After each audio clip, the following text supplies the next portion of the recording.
শহীদই নন, তারা এই বাংলায় আবরার ফাহাদ ফেলানির সিলসিলা ধরে ভারতীয় আধিপত্যবাদের বিরুদ্ধে শহীদ।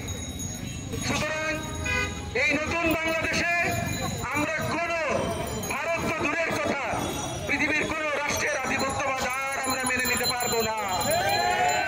আমরা যদি কোন আধিপত্যবাদ কখনো মেনে নিই, তাহলে শহীদ আবু সাঈদের রক্তের সাথে আমরা গাদ্দারি করব। আমরা স্পষ্ট ভাষায় বলতে চাই, শহীদ নাজমা আক্তারের বিচার, তার খুনের বিচার করতে হবে। সারা বিশ্বের যত আন্তর্জাতিক গণমাধ্যম, আন্তর্জাতিক মানবাধিকার বিষয়ক সংগঠন, সকলকে আমরা সজাগ থাকার অনুরোধ জানাচ্ছি। এই ঘটনার বিচার হওয়া পর্যন্ত, সুবিচার হওয়া পর্যন্ত আমরা থামব না।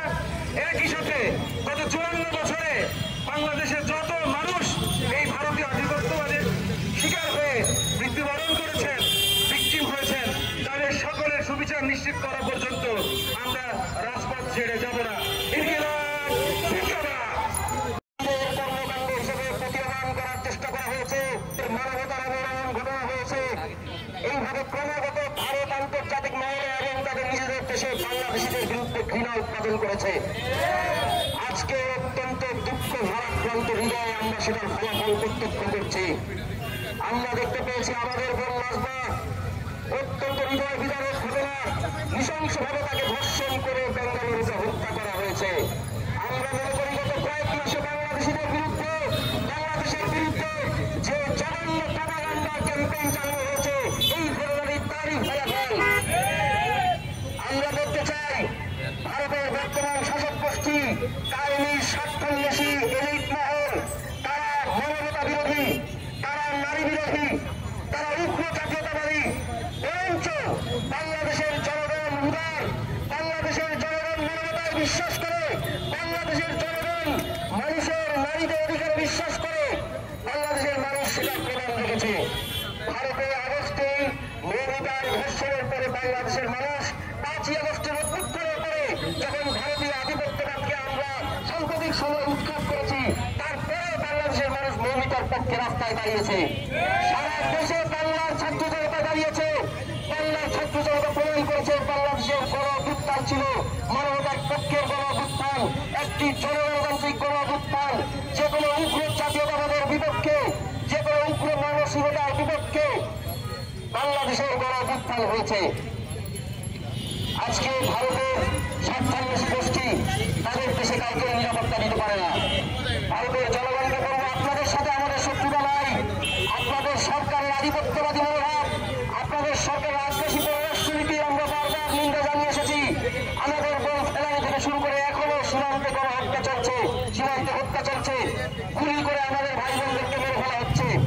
আপনাদের এই সরকার যে উগ্র মানসিকতা ছড়াচ্ছে, আমাদের বিরুদ্ধে আপনাদের কাছে প্রোপাগান্ডা ছড়াচ্ছে, তারা আপনাদের নির্ভয়াকে কিন্তু নিরাপত্তা দিতে পারে নাই। আপনাদের দেশে অসংখ্য নারীদের সম্মানহানি করা হয়েছে, এখনো সেই ঘটনা চলছে। আপনাদের এই জনগণ এই উগ্র মানসিকতা টিকিয়ে রাখা ছাড়া আর কোনো কিছুই কিন্তু আপনাদের পক্ষে করতে পারবে না। বরঞ্চ বাংলাদেশের জনগণ আপনাদের সামনে দৃষ্টান্ত স্থাপন করেছে কিভাবে জনগণের অধিকারের জন্য দাঁড়াতে হয়, কিভাবে মানুষের অধিকারের জন্য দাঁড়াতে হয়, কিভাবে একটি গণতান্ত্রিক রাষ্ট্রের জন্য দাঁড়াতে হয়।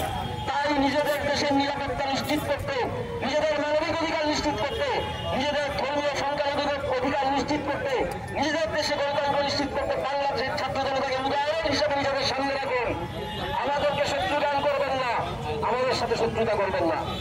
অবিলম্বে আমরা দাবি জানাবো, আমাদের বোন নাজমার হত্যাকাণ্ডের ব্যাপারে ভারতকে অবশ্যই পদক্ষেপ নিতে হবে। বাংলাদেশের পররাষ্ট্র মন্ত্রণালয়কে অবিলম্বে ভারতীয় হাইকমিশনারকে তলব করে এই ব্যাপারে ভারত সরকার কি পদক্ষেপ নিয়েছে সেটি জানতে চাইতে হবে।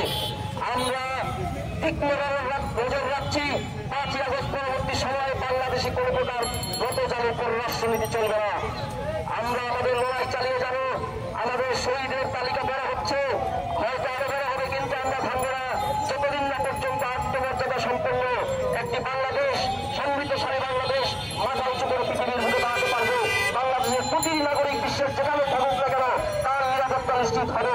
ততদিন পর্যন্ত আমরা মাঠে থাকবো, আমরা লড়াই চালিয়ে যাবো।